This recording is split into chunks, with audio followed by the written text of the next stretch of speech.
네, 오늘은 우리가 닮음을 한번 살펴보려고 해요. 지난번까지는 이제 사각형 중에 이제 평행사변형하고 평행사변 이후의 사각형들 있죠?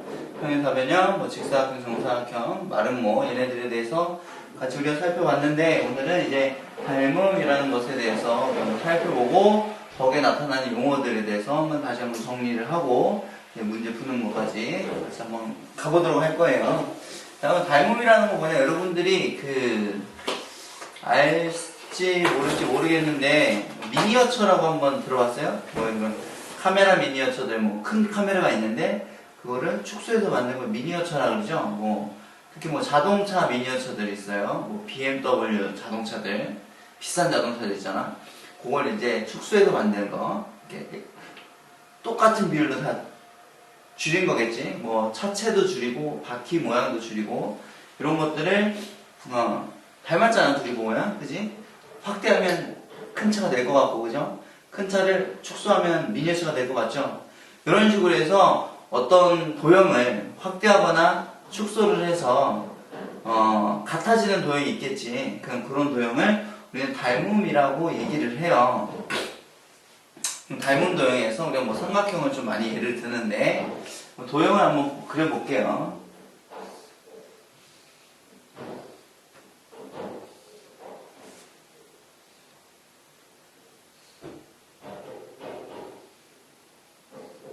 자, 이렇게 한번 그려봤는데 이 두 도형은 정확하진 않지만 확대를 하면 얘가 이렇게 되겠죠. 됐어요, 그죠? 닮음에 대해서 좀 이해가 될 거예요. 자, 합동이랑 우리가 중학교 1학년 때 했던 합동이랑 좀 헷갈릴 수가 있나? 헷갈리진 않을 것 같은데, 닮음이라는 파트가, 그렇게 쉬운 파트만은 아니에요. 여러분들한테 다가올 때 좀 상당히 어렵게 다가오고, 뒤에 있는 닮음의 활용 문제는 정말 심각하게 다가오죠.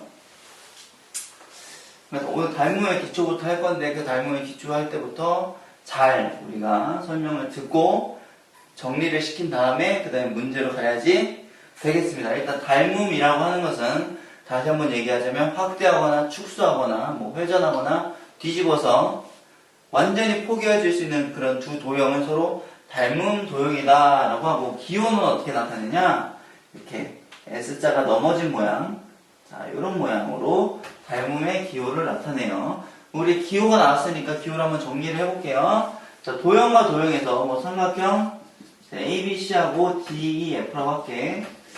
DEF가 는이 있었고, 그죠? 3개짜리가 있었고, 그 다음에 오늘 나온 요게 있었죠. 자, 는은 뭐였냐면, 는은 이제 수치를 얘기한다 그랬지? 그냥 수치를 얘기하기 때문에 요거는, 는이라고 하는 거는 모양 상관없어. 삼각형, 사각형, 이런 애들 상관없어요. 는은 무조건 뭐냐? 넓이가 같을 때 쓰는 거야. 자, 는은 넓이가 같을 때 쓰는 거고, 요 3개, 기상기호에서는 안개 모양인데, 요거는 이제 닮음의 기호죠. 합동이죠. 네, 이제 합동의 기호예요. 네, 요 S자 넘어진 모양, 요 모양이 이제 닮음의 모양이죠. 닮음의 기호.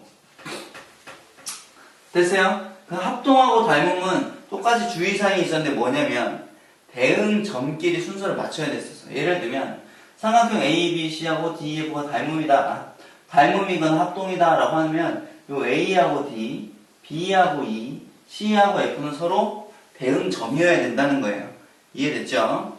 자, 그러면 닮은 두 도형이 있는데, 자, 여기 점이 사각형이니까 4개씩 있어요. 이렇게 같은 위치에 오게 되는, 확대하거나 축소했을 때 완전 포개어진다 그랬죠? 같은 위치에 오게 되는 점을 뭐라고 보냐? 이건 이제 대응점이라고 불러요. 자, 요 변과 요 변 있죠? 모서리라고 하는데, 자, 얘네들을 역시 포개어지면 같은 위치에 오게 되는 모서리죠? 대응점끼리 연결한 요 두 모서리를 뭐라고 부르냐? 이거를 대응변이다 이렇게 불러요. 알겠죠? 그 다음에 요 각이 있어. 자, 요 각들이 있는데 두 각이 역시 확대하면 포개어지죠? 이건 이제 대응각이야. 대응각이다. 이렇게 해서 일단 닮음에서 기본 용어 대응점, 대응변, 대응각 요거에 대해서 우리가 잘 알고 있어야겠습니다. 닮음의 성질과 오늘 닮음의 위치관계까지 한번 우리가 살펴보고 내일은 이제 내일은 삼각형의 닮음의 조건에 대해서 여러분들 한번 살펴볼 건데, 자, 닮음의 성질이 있어. 성질이 어떤 성질이 있을까요? 자, 닮음이라고 하는 것은, 자, 볼게요. 첫 번째 성질은 일단 같은 것부터 합시다. 대응각의 크기가 같아요. 크기가 만약에 각의 크기가 다르다고 한다면 아무리 확대하거나 축소해도 완전히 포개지지가 않겠죠? 완전히 포개지려면 각은 같아야 돼요. 알겠죠? 확대하거나 축소한다 그랬기 때문에 두 번째 뭐가 같아야 되냐? 자, 대응변의 길이가 같으면 이거는 닮음이 아니라 합동이 되는 거야. 그죠? 완전 똑같은 도형이 되기 때문에 길이가 아니라 길이의 비가 같다. 오케이? 요거를 여러분들이 잘 이해를 하고 있어야 내일 우리가 같이 살펴볼 이제 삼각형의 닮음 조건, 그 다음에 거기서 이어지는 이제 파생되는 활용들 잘 이해할 수가 있습니다. 자, 대응각의 크기가 같다.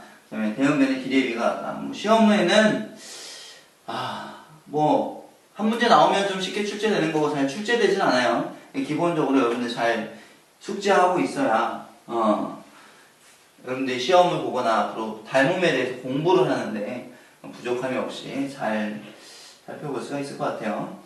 자, 그다음에 우리가 초등학교 5학년 때인가 했던 것 같은데 선대칭 도형하고 점대칭 도형 기억나요?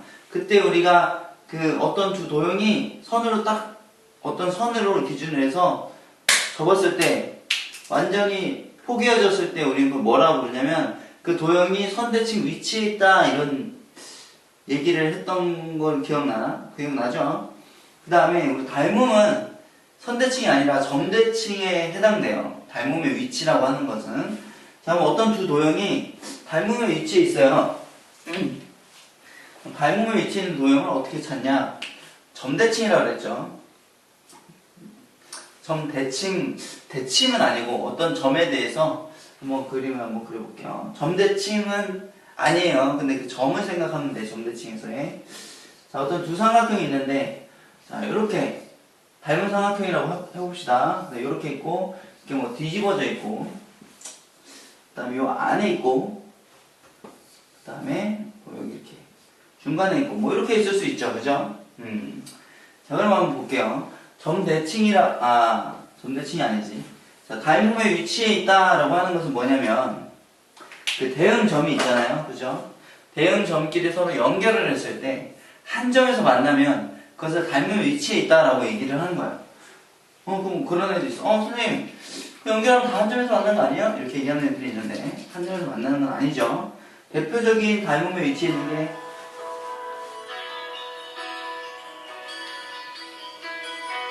잠시만요. 대표적인 닮음의 위치에 있는 게 요동이야. 요거부터 한번 해볼게요. 자, 대응점 얘하고 얘란 말이야. 얘를 이렇게 연결을 해요. 그 다음에 얘하고 얘가 대응점이지. 이렇게 연결을 해요. 이렇게 연결하면 한 점에서 만난단 말이에요. 그죠? 한 점에서 만났는데, 자, 요렇게 대응점끼리 연결했는데 한 점에서 만나. 요거를 닮음의 위치에 있다라고 그래. 그럼 요 점을 뭐라고 할까? 대칭이라면, 만약에 점대칭이라면 이건 대칭의 중심이 되는 거예요. 그죠? 그러니까 대칭이 아니라 닮음이기 때문에 닮음의 중심이다. 이렇게 얘기를 합니다. 그럼 한번 대응점들이 다 연결해 볼까요? 자, 이렇게 되네. 자, 이건 어떤 한 점에서 만나는 도형이 아니지, 그죠? 이거는 닮은 도형이기는 해요. 닮은 도형이긴 한데 닮음의 위치에 있지는 않아요. 위치에 있는 건 아니야. 이런 도형, 얘하고 얘 연결을 하고, 얘하고 얘 연결을 하고, 얘하고 얘는 같은 점이니까 연결할 필요 없고, 역시 이것도 한 점에서 지금 만나고 있죠. 얘가 닮음의 중심이다. 이렇게 얘기를 할 수가 있는 거예요. 마지막에 요거 한번 살펴볼게요. 이렇게 연결하고, 이렇게 연결하고, 이렇게 연결하면 되겠지. 여기 역시 한 점에서 만나죠. 얘가 닮음의 중심이다. 자, 닮음의 중심, 닮음의 위치에 있다라고 하는 말 뜻을 알겠죠? 닮음의 위치에 있고, 닮음의 중심이다. 그럼 이게 도대체 왜 중요하냐? 만약에 이 도형과 위에서 그래서 대응변의 길이의 비가 같다 그랬죠? 그럼 이 도형에서 2대 1이라고 한번 해봅시다. 도형 길이의 비를. 얘가 2고, 여기니까 여기가 1이야. 그럼 닮은 B가 2대 1이죠. 그럼 닮음의 위치에 있는 도형은 이 닮음의 중심부터 거리의 비도, 대응 전까지 거리의 비도, 자, 2대 1이 되는 거예요. 얘도 2대 1, 2대 1, 2대 1 이렇게 되는 거예요. 알겠죠? 그래서 이렇게 시험 문제 출제됐을 때는 닮음의 중심으로부터 거리의 비를 이용해서 길이를 물어보는 문제가 한 문제 출제되고요. 역시 매년 모든 학교에 다 출제되는 건 아니에요. 그렇게 심도 있게 중요한 문제는 아니지만 꼭 알고 있어야 되는 부분이기 때문에 여러분들 여기까지 정리를 잘 해두시고 내일 우리가 삼각형의 닮음에 대해서 같이 살펴볼 때 거기에서 또 이제 삼각형의 닮음을 이제 잘 빨아들이시면 될 것 같습니다.